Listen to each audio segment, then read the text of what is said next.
This is Matt for Into Boxing. Delighted to be joined by trainer father Josh Warrington, also trainer to Maxi Hughes. Sean, huge fight card. Chance for Josh to become two-time champion of the world. He looks in great condition. I was witnessing the first spar. Talk to me, how's this camp gone? Well, like I say, you witnessed the first spar, and that was the first spar before we're in condition, before we've gone through any sort of real technique or game plan. This camp has been the best camp we've ever done in his career. I'm not just saying that. I'm not trying to talk us into a win or convince anybody. It's genuinely been the best ever camp that we've ever had. So I think Saturday night you'll understand me saying that, yeah. Absolutely. Now, I've seen Josh before, but he looks so hungry. Everyone, I think people who are questioning after the Lara, is the hunger still there? But I mean, he's got the chance to win a belt back. He never lost in the ring. People forget he gave that up with a chance of potentially going, across to the States and unlocking them bigger fights. He's got the bit between his teeth, and I spoke to him yesterday, and he said, "Look, if you win me, you win me. If you're not, fuck you." Like, he's got that in him. Is that good for you as trainer to see? Look, he's got that spite in him, ready to go?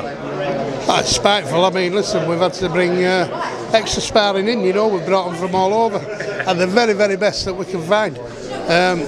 He's got a bit between his teeth again, hasn't he? It's like a new rejuvenated Josh Warrington. It's like turning clock back, 5-6 years. Yeah. He's as hungry as ever, and you know what? I think when we're challenger, that's when we turn it on. Absolutely, and people talk about him as if he's like 38. He's 31 years of age. He's not got too many miles on the clock. He's had good fights. He's had obviously that fight with Lara, but I mean he tried to get that one back, and nobody will look past Kiko Martinez. But this again is another door to huge fights, especially what happened the other week with Leigh. He's now got the city ground there waiting. Leeds as a whole and a city and the support he brings. This really is that moment for him where he can push himself back to where he was, won't it?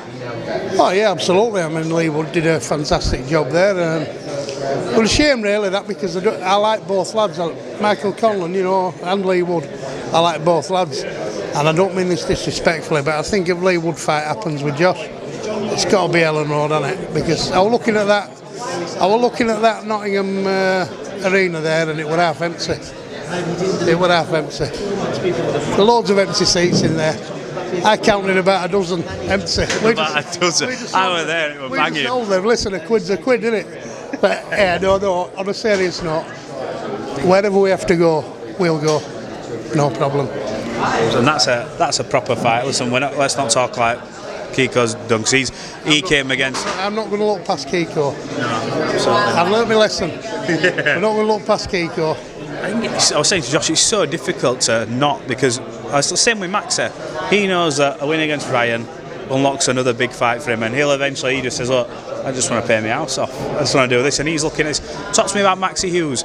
As he said to me, he's no longer the Cinderella man, because people just accept he's pretty good.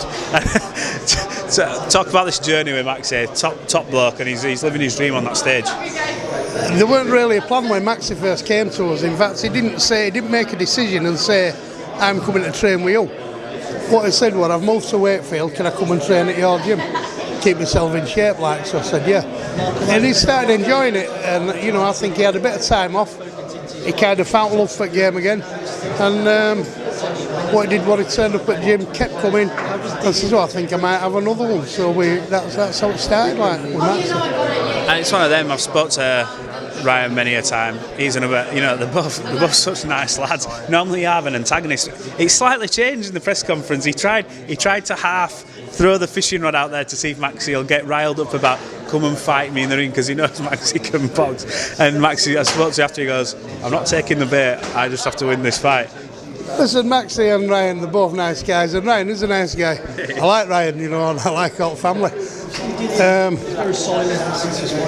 he can't hide it, he can't put needle where there ain't any needle. Yeah.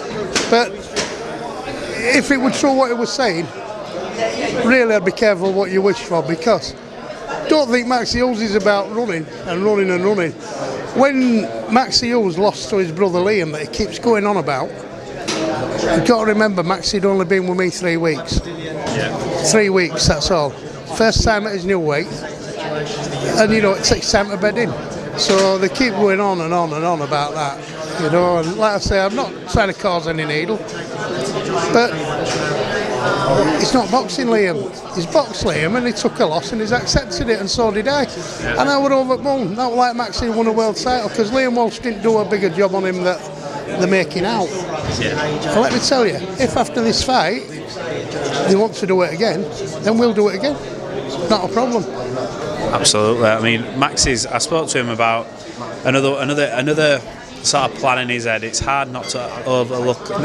It's hard to not think past what could be if you win. Because I said to him, and I said, in a way, it's a shame for him that Lomachenko, and we have sympathy with everything that's going on in that country. It's much bigger than boxing. But in an ideal world for him, I suppose, if Lomachenko would have ended up fighting Kambosos, Devin Haney would have been left without an opponent. And he said, look, after this fight, I'm going on holiday, but I'm bringing my stuff. They've got a date ready. I'm ready. He wants this Haney fight and an American fight really bad, doesn't he? Would you honestly bet against Maxi Hughes beating any of them? I wouldn't. Hand on my heart, I don't pick sides, but I would never put a cent against him just because he's kept going at it. You've got to remember, look what Straffon. Zid Straffon, what happened there with Tennyson. Having said that, every fight's different. Because Maxi did that with him, don't mean he's going to do it with Ryan Walsh. But make no mistake about it, if Maxi Hughes has to fight on Saturday night, then he'll fight. In fact, he's done nothing but fight. If he has to, then we will. If we don't have to, then we won't. And the important thing is, nobody remembers you for having a good fight and getting beat. Nobody. What they remember you for is winning your fight, and then you progress and you get another fight and winning that fight, and so on. That's what it's about. You know what I mean? If it were for entertainment, we'd be doing it somewhere in between Wakefield and Cromer, wouldn't we, in a field for a few quid on side. But we're not. We're doing it properly. If we have to fight, we're ready to fight. If we have to box, we're ready to box. If we have to press, we'll press. If we have to go back foot, we'll do that. Maxi Hughes is a very, very durable fighter, let me tell you.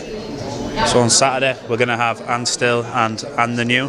A few caravans, a few purchases. What have you put yourself down for off your winnings? I know last time you mentioned a few years ago when you took a knock with Reese and Josh, they cost you a few quid. I don't like the banding about that. I don't have many bad nights at work, but that one, I won't want another one of them. I'll tell you what I'm saying myself, sir. I like my old vintage stuff, and I've got myself a nice old vintage Vespa that I've been doing, and it's like 1969 Vespa, so it's 53-year-old. I don't want to knock hell out of that, so I bought myself a nice modern scooter to run about. But what I really want after this fight is a nice old vintage Lambretta. So I'm going to treat myself to that. I've got my camper van now. I'm running out of stuff to buy. So Sean O'Hagan, thanks for talking to Into Boxing. I'm looking forward to another belting night in Leeds on Saturday, and fingers crossed once this is done and he's praying for another fight, depending on how everything goes, come down to the gym, because you got a lot of talent in that gym.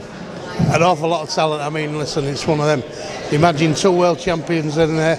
Reece Malt's progressing nicely. It's going to be European or a Commonwealth there in that tiny little gym.